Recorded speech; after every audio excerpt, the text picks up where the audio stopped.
Welcome to our channel. ప్రస్తుతం demon Pawan, Ritu చౌదరిల పెళ్లి అంటూ కూడా వస్తున్న వార్తలు వైరల్ గా మారుతున్నాయి. ప్రస్తుతం అదే అంశం పైన మనతో మాట్లాడడానికి సీనియర్ అనలిస్ట్ శ్రవణ్ గారు ఉన్నారు. సార్తో మాట్లాడదాం. నమస్తే అండి. నమస్తే అండి. రీతు పవన్ల పెళ్లి, అలాగే ఈ వార్త వైరల్ అవడంతోనే ఇమ్మీడియట్ గా ఎక్కడ అన్న క్వశ్చన్ కూడా కంటిన్యూషన్ చాలా క్వశ్చన్స్ వస్తున్నాయి. అసలు వాస్తవాలు ఏంటండి? వాస్తవంగా మనకి సోషల్ మీడియాలో ఇట్లాంటి వార్తలు చదివినప్పుడు చదివిన క్షణంలో మర్చిపోతే ఏ బాధ కన్ఫ్యూజ్ ఉండదు జనానికి కూడా. చదివినంతసేపు మాత్రం ఎలాంటి థ్రిల్ అంటే చదువుతున్నప్పుడు వాళ్ళు చేసుకుంటున్నారా, మంచి కాంబినేషన్ అని అనుకుంటే అయిపోతుంది. ఎందుకంటే ఈ కేవలం సోషల్ మీడియాలో వైరల్ అవ్వడం కోసం ఇట్లాంటి వార్తలు, కొన్ని గాసిప్స్, సినీ పరిశ్రమకు సంబంధించిన సెలబ్రిటీకి సంబంధించిన వార్తలు వైరల్ అవుతూ ఉంటాయి. అట్లాంటిది ఏమీ జరగనప్పుడు ఇట్లాంటి వార్తలు పుట్టడం, ఏదో చిన్న క్లూ దొరికినప్పుడు, ఏదో చిన్న సంఘటన జరిగినప్పుడు ఇంకా ఎక్కువ వార్తలు వండి వారుస్తూ ఉంటారు సహజంగా సోషల్ మీడియాలో. అంటే ఉదాహరణకు మనం గతంలో కూడా చాలాసార్లు చూసాం. విజయ్ దేవరకొండ సోషల్ మీడియాలో పోస్ట్ చేసిన దానికిను రష్మిక ఎక్కడో పోస్ట్ చేసిన దానికి రెండు కంపేర్ చేసి ఒకే ఇంత జరిగింది, ఒకే రిసార్ట్స్ అవుట్ స్టేషన్ లో ఉన్నారు, వీళ్ళు విదేశాల్లో ఇద్దరు కూడా కలిసే తిరుగుతున్నారంటూ గాసిప్స్ క్రియేట్ చేయడం, ఇట్లాంటి ఏదో వండి వారుస్తూ ఉన్నాడు. అట్లాంటిదే ఇప్పుడు మన రీతు అండ్ పవన్, ఈ డెమో పవన్ అని అంటుంటారు వ్యవహారికంగా. ఈ పవన్ కుమార్ ఉప్పల అనే అతను కూడా ఇన్ఫ్లుయెన్సర్. యాక్చువల్ గా వీళ్ళిద్దరు కూడా బిగ్ బాస్ 9 సిరీస్ లో ఇద్దరు పార్టిసిపెంట్. రీతు అండ్ ఈ పవన్ ఉప్పల అని చెప్పు, డెమో పవన్ పిల్లడు ఇద్దరు కూడా మనకు ఈ బిగ్ బాస్ 9 లో ఇద్దరు కూడా కో పార్టిసిపేట్స్ గా, ఫ్రెండ్స్ గా ఇద్దరుగా ఉన్నారు. పవన్ రన్నర్ గా బయటకు వచ్చాడు సంథింగ్ అమౌంట్ తీసుకుని.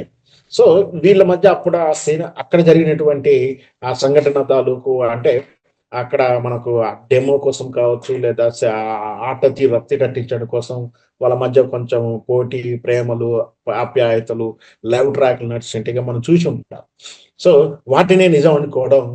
వీళ్ళు కాస్త రీతు ఈ మధ్యకాలంలో ఒక ప్రైవేట్ టీవీ ఛానల్ ఫెస్టివల్ కోసం చేసినటువంటి ఆ షోలో ఆమె సరదాగా చెప్పిన సన్నివేశం అది. ఎందుకంటే ఉరకనే అక్కడ షోలో కొంచెం డ్రామా పండాలి, ఫీల్ గుడ్ అనే ఒక థ్రిల్ ఉండాలి అనే ఉద్దేశంతో లవ్ ట్రాక్ మెయింటైన్ చేస్తుంటారు ఈ షో లాంటి వాళ్ళు. ఈ మధ్యకాలంలో మనం చూసాం, అంతకుముందు ఎప్పటి నుంచో జబర్దస్త్ లో సుధీర్ అండ్ రష్మి మధ్య జరుగుతున్నటువంటి ఆ లవ్ ట్రాక్ ఏదైతే ఉందో, అక్కడి నుంచి ఇంకొంచెం కాస్త ఎక్కువగా ఈ పాలసీ పాటిస్తున్నారేమో. ఉన్న ఆర్టిస్టులతో వాళ్ళ మధ్య ఏదో ప్రేమ పాట పెట్టించి వాళ్ళ మధ్య ఒక లేదు వాళ్ళ మధ్య ఏదో కెమిస్ట్రీ కుదురుతున్నట్టుగా ఆ 5 నిమిషాలు, 3 నిమిషాలు ఎపిసోడ్ చేయడం, వాళ్ళు ర్యాపిడ్ ప్రశ్నలో కూడా చిలిపిదనాలు పెట్టడం.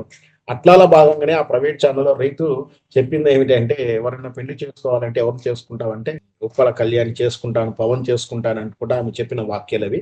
దాన్ని మట్టేసుకొని ఆ మాత్రం చాలు కదా సోషల్ మీడియాలో పెళ్లి డేట్లు, పలానా దగ్గర పలానా డేట్లో పలానా జోధాపూర్ దాంట్లో రిసార్ట్స్ లో చేసేస్తా అన్నట్టు కూడా అక్కడ వార్తలు పుట్టడంలో సహజంగా మనం చూస్తూ ఉంటాం. అట్లాంటి వార్తలే కనుక. కానీ నాకు తెలిసినందుకు రీతు ఆల్రెడీ వైవాహిక జీవితంలో డైవర్స్ అదంతా మనం చూసి ఆ మధ్య రాజకీయాల్లో సంచలనం సృష్టించినటువంటి రీతు వ్యవహారాలు, అతను హస్బెండ్ గా చెప్పుతున్నటువంటి ఆయన ఆరోపణలు, ఈమె ఆరోపణలు, బిగ్ బాస్ లో ఉన్నప్పుడే ఆమె మీద మనం ఇంకా చూసాం.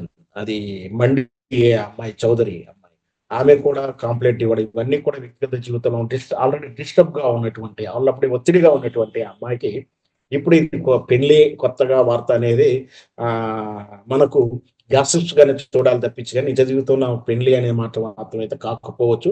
ఒకవేళ ఆల్రెడీ ఇప్పుడు వస్తున్న ఆరోపణలు ఏదైతే ఉందో, మొదటి భర్త యొక్క ఆరోపణలు, డైవర్స్ అవన్నీ క్లారిటీ వస్తే బహుశా ఆమె మళ్ళీ ఒక రిమైనింగ్ లైఫ్ కోసం ఎవరి దగ్గరికి ఆమె ఇష్టపూర్తిగా పెళ్లి చేసుకోవడంలో కూడా మనలాంటి వాళ్ళకి అభ్యంతరం కూడా ఉండకూడదని నా ఉద్దేశం. ఎందుకంటే ఎవరికైనా వాళ్ళ ఇష్టపూర్తిగా చట్టపరంగా అడ్డంకులు తొలగించుకొని వాళ్ళకి ఇష్టమైనటువంటి అండర్స్టాండ్ ఉన్నట్టు వీలైతే రేపు నా భవిష్యత్తు బాగుంటుంది అనుకున్నప్పుడు ఈ పవన్ కళ్యాణ్ గారి అయితేనేమి, డెమో పవన్ గారిని అయితేనేమి ఎవరిని పెళ్లి చేసుకుని మనకు అభ్యంతరం ఉండదు.